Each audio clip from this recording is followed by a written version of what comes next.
And if I can actually give one example, everyone can look this up if you're listening right now.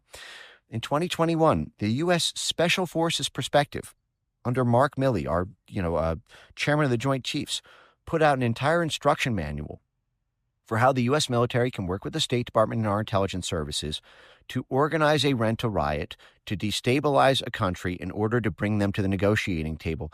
They gave an example of a hypothetical West African country where a member of U.S. Special Forces is on a separate mission, driving down a highway, and notices a billboard for Chinese infrastructure investment into a new port in this Western African country. The unit takes note of this billboard on a highway in Western Africa with Chinese symbols on it. They do their own investigation and figure out that this is part of a real estate development project from Chinese investors, that as part of that development project will have the construction of a Chinese naval port in this West African country, where in theory, China would then be able to project naval influence in the Atlantic Ocean. What the Special Forces Guide calls for is coordination with the State Department, coordination with our intelligence services, coordination with our psychological operations unit to take all of our assets in that West African region.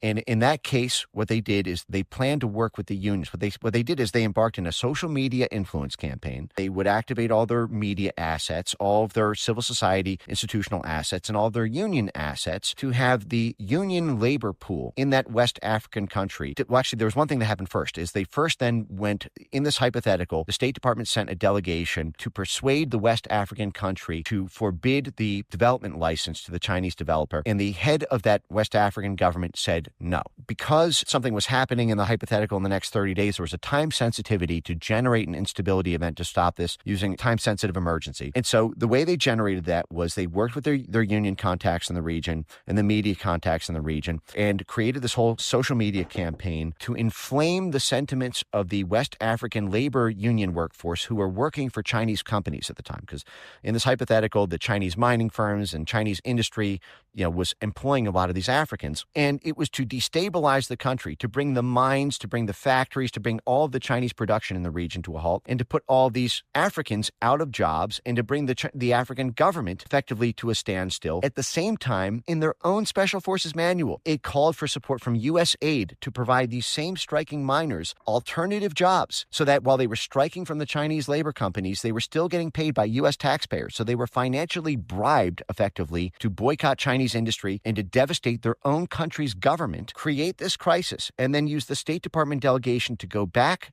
to the negotiating table with the West African government and promised to end the destabilization if the development was halted. And in that hypothetical, the West African government then rejects the license for the real estate development of China, and that is declared as an unalloyed success by the U.S. Special Forces and their partner network in the State Department and intelligence. And this is the way of our diplomacy in 2021. And this is all publicly available if you look at the Special Forces prospectus. And when this goes live, I'll post this on my X account at Mike Ben Cyber so that you can, don't take my word for it.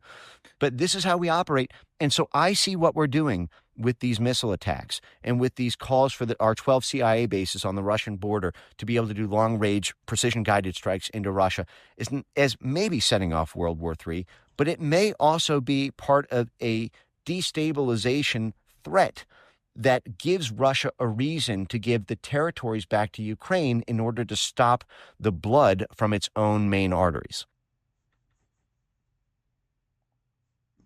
I can't see us doing direct attacks on Russia. And as far as this manual, listen, international order, international intrigue, politics, it's a dirty game. I'd expect our State Department and military to be doing these things. Now, it's when they translate that to the color revolution nonsense and do it in America, that's where there's a big problem, because that's what they recently did. So I'm not so worried about the foreign stuff. I'm more worried about what they're doing in America. Just my opinion.